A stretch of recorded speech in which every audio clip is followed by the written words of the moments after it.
से कुछ लिया ही। ये इसको बुरा मानते हैं कि धर्म को व्यापार मत बनाओ। आज जगह जगह आप जाओ, अपने हिंदुओं के तीर्थ में जगह जगह जाओ, पंडे अपना हाथ पकड़ पकड़ के खींचते, यहाँ चढ़ा वहां चढ़ा।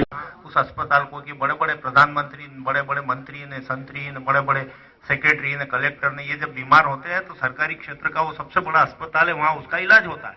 तो उस अस्पताल में, एम्स में इन्होंने वहां के डॉक्टरों को भी पढ़ाया और खुद ने प्रैक्टिस भी की। तो 22 साल तक ये वहां नौकरी करते रहे और देश के इतने माने हुए डॉक्टर थे कि आज अगर जाकर के आप अस्पताल में अपना पी फॉर पंडा, पंडा भी नहीं मिलेगा। हम सब पंडे, जो भी अंदर बैठ के जाप करते हो सब पंडे। और पूजा, ये जो आजकल पूजा होती है, नगाड़े ने, ये ने, वो ने, हार ने, फूल ने, आरती ने, घंटी ने, वो वाली पूजा भी नहीं। जो आप कीर्तन करते हो, जो भजन करते हो, जो अमृतवाणी का पाठ करते हो, वही हमारी पूजा। तो कोई ठगी नहीं। इन्होंने साफ साफ कहा है कि राम शरणम को राम, क्योंकि फिर अगर चढ़ावा शुरू कर दिया तो फिर व्यापार आ जाएगा। ये बाबा का कहना है कि तुमने चढ़ावा शुरू करवा दिया तो फिर ये आश्रम नहीं रहेगा, बाबा राम का दरबार नहीं रहेगा, ये वाणी की दुकान बन जाएगी। तो इसको राम शरणम को वाणी की दुकान मत बनाओ, इसको राम शरणम ही रहने दो, इसको बाबा राम का मंदिर ही रहने दो, राम का आश्रम ही रहने दो, इसको वाणी की दुकान मत बनाओ। तुमको चढ़ा। तो ये बाबा ने कहा कि कोई से गांव में जाओ तो मांगना मत के जाओ पानी बनाओ, दाल बनाओ, ने हमू आए न हमू राम राम ने बात करे, ये खोटा काम करना मत। तो ये ऐसे गुरु इस कलयुग में, अपन तेल लेने जाएं, घी लेने जाएं तो ये व्यापारी लोग ने, सब लोग मिलावट कर देते, दूध में भी मिलावट कर देते। तो आजकल कलयुग है, बहुत बेईमानी हो गई, तो कोई भी चीज शुद्ध नहीं मिलती है, तो धर्म भी शुद्ध नहीं मिलता है। तो इन्होंने कि धर्म को शुद्ध रहने दो। तो ये राम शरणम हमारा शुद्ध धर्म है, कोई लेना देना नहीं। अब ये कहवे कि भाई देखो कलयुग में आदमी की उम्र बहुत कम होती है, 100 साल तक जीता है आदमी। इस जमाने में 100 साल 80 साल तक जीता है, बराबर। और पहले के जमाने में तो 1000 ने, लाख ने, ऐसे साल तक आदमी जीता था। लेकिन अभी उम्र कम हो गई, न काम बहुत हो गया। अगर काम नहीं करोगे तो घर नहीं चलेगा, पेट नहीं पलेगा, तो फिर राम राम कब करोगे। तो ये बाबा ने कहा कि नहीं भाई, राम राम करने के लिए कोई काम छोड़ने की जरूरत नहीं, तुम जो काम करते हो वो करने का। ये मतलब है कि अपने देश के जो बड़े बड़े लोग थे उन सब ने राम नाम की माला इससे ली। उस जमाने की बात है ये। 100 बरस तक ये बाबा रहा ने, फिर उसके बाद में भगवान के दरबार में चला गया, शरीर छोड़ दिया। उसके बाद में ये प्रेम जी महाराज आए, टोपी वाले।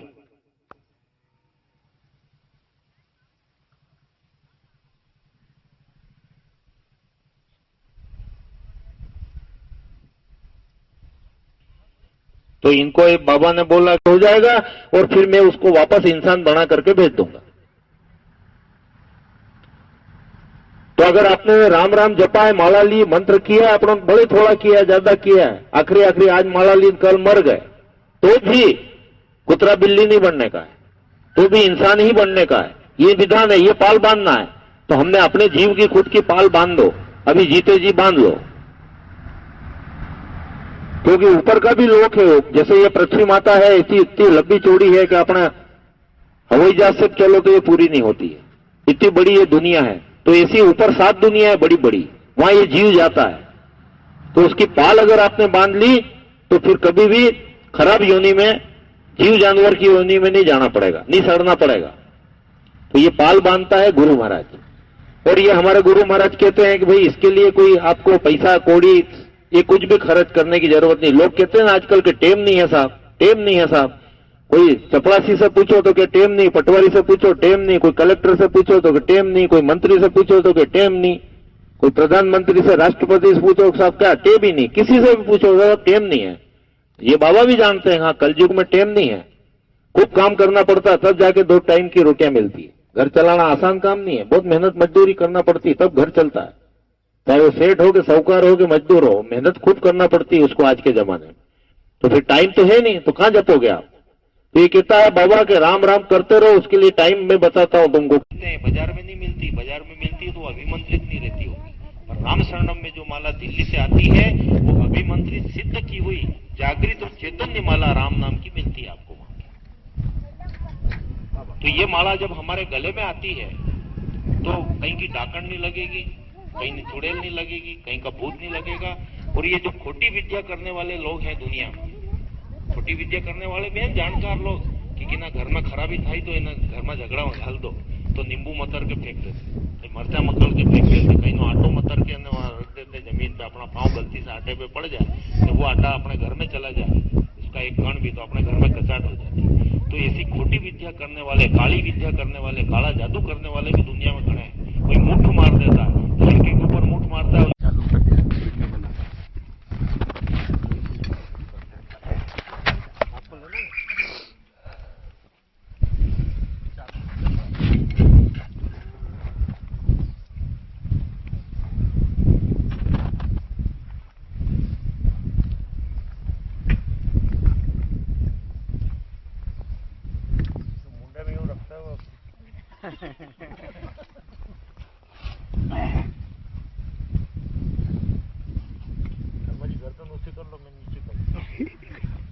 दीक्षा लेनी है और अंदर जो बैठो है राम, इन्हें राम नाम ना मंत्र द्वारा अपनो शरीर में कल्याण करना है। देखो ये 8 तारीख को शुक्रवार है, उदयगढ़ और काली देवी ना हाट आवे, हाट ना एकदम पहला जो शुक्रवार आवे ने इनमें अपना ने झापे चलना है। झावा चलने वास्ते कोई भी जैसे जयराम भगत की गाड़ी है या कोई भी ट्रैक्टर है या बस में कोई किराए से अपन जावा, तो जयराम की गाड़ी में अपन रानापुर जावा तो भाड़ो आला कि नहीं आला, आला ने एवं अपना ने झाबे भी जावानो है 8 तारीख ना दिन, तो इनमें भी अपने भाड़ो आलवानो और खाड़ा भी अपना इनमें गाड़ी में रखवाना। इनमें सब हमें मलांगा तमाने कि जितना भी साधक पारा का है, झाबा का है, वहाँ व्यवस्थापक तुम्हारा रहेगा और भी दूसरी व्यवस्था भी रखी है पर्ची जिनमें नाम लिखवानो कि कितना साधक आवेगा, इनो नाम पतो लिखनो है तो राणापुर में मन पर्ची में लगा, इनमें पर्ची में अपने नाम भरी ने जावा अपना मकान दे दूंगा, तेरा बैंक का कर्जा उतार दूंगा, तेरे को 5 लाख रुपए नगद दे दूंगा, ये माला छोड़ और हमारे साथ आ जा, दूसरे धर्म में आ जा। कोई लोभ से, लालच से कैसे भी डरा धमका करके आपको धर्म परिवर्तन करे, तो इसलिए पूछते हैं कि राम नाम को छोड़ेगा तो नहीं, तो आप कहोगे हाँ नहीं छोड़ूंगा। और तीसरी बात वो पूछते हैं, वो बहुत ध्यान से सुनना, कि यहां पे राम शरणम में कोई चीज भेंट तो नहीं करोगे, कोई 1 रुपया से लगा करके 1 करोड़ 10 करोड़ तक दी, ये भेंट तो नहीं करोगे। इसको राम शरणम को राम शरणम रहने दोगे, वाणिया की दुकान तो नहीं बनाओगे। यानी किसी ने माला ली और उसको 10 बरस से कोई हुआ ही नहीं थी, औलादी नहीं, लड़का तो भगवान ने जुड़वा दे दिया, 2 हो गए, तो खुश हो गया कि मैं 2 लाख चढ़ाऊं, तो वहां आ जाएगा वो 2 लाख चढ़ाने, तो फिर हम लोग रोकेंगे तो कि तेरे को थोड़ी चढ़ा रहे हैं, हम हमारी मर्जी से यहाँ बाबा को भेंट कर रहे हैं, तो फिर वहां विवाद होता है। कोई 11 नारियल लेके आ गया, तेरे को थोड़ी चढ़ा रहे हैं, दरबार में चढ़ा रहे, वो कौन होता है रोकने वाला। कोई प्रसाद लाके आ गया, कोई दीपक लेके आ गया, कोई घी लेकर के आ गया, कोई अगरबत्ती लेके आ गया, तो इनकी सबकी मनाही है कि जब तक आप जिंदा रहोगे कोई भी नगद या कोई भी वस्तु यहां भेंट नहीं करना। तो आपको कहना पड़ेगा हाँ ठीक है मंजूर, कुछ भी चीज नहीं लाऊंगा। ये 3 जमीन थी और गांव में दूसरों के पास नहीं थी, तो बुनान यज्ञ चलाया उन्होंने, रिक्वेस्टली, कोई कानून कायदे से नहीं, हाथ जोड़े कि आप बाप जी जमीन दे दो, उन्होंने गरीबों को बटोरी। तो संत विनोबा भावे उन्होंने इनसे दीक्षा ली। वीर सावरकर जिसको अंडमान निकोबार में बंद कर दिया था अंग्रेजों ने, उसको छोड़कर, उसको तोड़ करके भाग गया, समुद्र में कूद गया, चारों तरफ समुद्र, उसमें कूद गया और समुद्र तैर करके भाग गया, अंग्रेज सेना उसका कुछ नहीं कर पाई। वीर सावरकर स्वतंत्रता संग्राम सेनानी, उसने, इससे मेरा कहने का मतलब है कि उस समय देश के जो भी महान नेता थे वो सारे सारे महाराज जी से अटैच थे, और इन्होंने ऐसा सिस्टम बनाया कि कलयुग में कोई ठगी मत करना। कलयुग में कोई भी 18 साल का बालक ऐसा कर सकता है, ऐसा करता है, तो ऐसे लोगों को फिर क्या होता है, हम जैसे लोग जो गरीब गुरबे लोग हैं, गांव के लोग हैं, ये फिर उसको महात्मा के पास भटक नहीं पाते। इसको ऐसे महात्मा को ये बड़े बड़े लोग अपका लेते हैं, वो इसके आसपास। तो उस समय राजाओं का राज था, अंग्रेजों का राज था, तो सारे अंग्रेज अधिकारी और सारे राजा महाराजा और बड़े बड़े सेठ साहूकार, दीवान, कामदार, जमींदार, ये सब इसके आसपास घूमने लग गए। वो भी सत्संग में आया।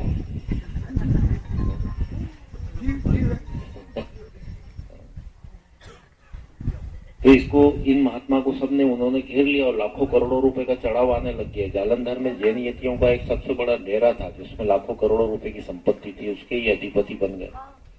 10 साल तक के दिन करना, इसको गुरुवार के दिन करना, इसको शनिवार के दिन करना, इसको नहा कर करना, इसको फलाने स्थान पर बैठ करके करना है, इधर इस दिशा में मुंह करके करना है, इसको स्नान करके करना, सारे के सारे विधि विधान है। मैं तो ठाकुर हूं जात से, हमारे यहाँ शक्ति की पूजा होती है, मैं माता का उपासक हूं, मैं स्वयं पाठ करता हूं दुर्गा सप्तशती का, तो मुझे मालूम है कि कैसे वो पाठ किया जाता है। 1 घंटा तो पाठ करने के पहले मेरे को तैयारी करना पड़ती है। छोटी बाल नहीं है तो भी बच्चों से कहता हूं कहीं भी एक आधी गठान लगा दो, तुम एक गठान लगाते हैं, जनोई पहनते, पीली धोती पहनते, कॉटन की बनियान पहनते हैं, फिर किसी बीच में कहीं बाथरूम आ गए तो फिर से नहाते हैं, फिर से नए वस्त्र पहनते हैं, करन्यास करते हैं, शरीर को पूरा वो करते हैं, पूरा वो कवच करते हैं, उसमें 1 घंटा लग जाता है। मतलब ये सब क्रिया करने में घंटा 1.5 घंटा लग जाता है। उसके बाद में फिर पाठ और हवन शुरू करते हैं, वो 2-2.5 घंटे का। लेकिन मैं अगर इतना मान सम्मान पूरा भारतवर्ष तेरे को पूज रहा, बाहर से अंग्रेज लोग आते हैं, तेरे पाँव में पड़ते हैं, इतना तेरे पास पैसा है, इतना मान है, इतना सम्मान है, लोग तेरे भगवान की तरह पूजा करते हैं, तेरी इतनी इज्जत है, तेरी इतनी आबरू है, तेरे एक इशारे पे लोग इधर से उधर हो जाते हैं, तो ये तो तू 10 जन्म तक भी मेहनत करेगा तो भी तेरी ये स्थिति नहीं बनने वाली। तो बाल बुद्धि से काम मत ले, विचार कर, इसको मत छोड़ दो। तो इन्होंने कहा नहीं नहीं नहीं महात्मा, मेरा ये काम है ही नहीं, मैं यहाँ इसलिए आया भी नहीं, मैं तो सब त्यागता हूँ। खूब उन्होंने समझाया, ये नहीं माना बालक, और छोड़ करके वो सब कुछ छोड़ दिया, उन्हीं को दे दिया कि आप लोग संभालो, आप जानो, आपका काम जानो, और संन्यास ले लिया, भगमा कपड़े पहन लिया। आर्य समाज में आकर सजा इसको देना है तो खाली सुई चुबा दो, ऐसा आपका प्रारब्ध कर्म नष्ट हो जाएगा इस 1.25 करोड़ के जाप से। तो आप बहुत शुभ काम कर रहे हो। राम नाम की आप साधना करोगे, आपको एक सदगुरु मिल जाएंगे, आपको विधिवत दीक्षा मिल जाएगी। जैसे आप खेती तो कर रहे हो लेकिन जमीन आपके नाम की नहीं